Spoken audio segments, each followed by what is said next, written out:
डाले उइया रे होए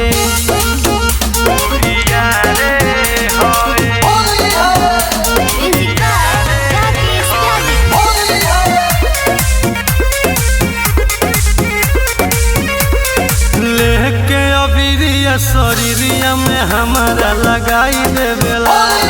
बहावे कुआर प्यार करे लगे जोश जगाई देवेला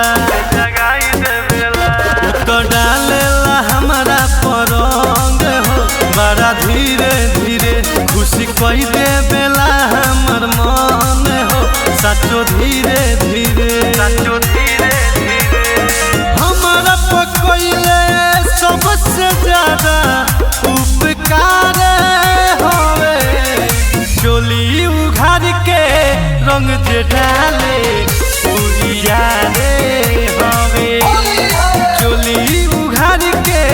रंग जे डाले उइया रे होवे चोली उघार के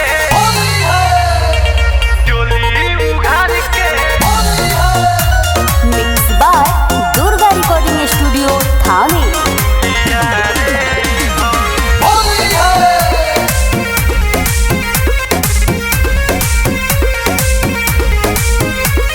सैया हमर दुख कबो ना दिल सुखे कहोली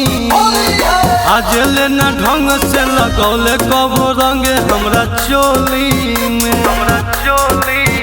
करी हम कितना बड़ाई हो अजपीरा लागे रंग भीतरी ले डाले घुसाई के का कहीं हाल के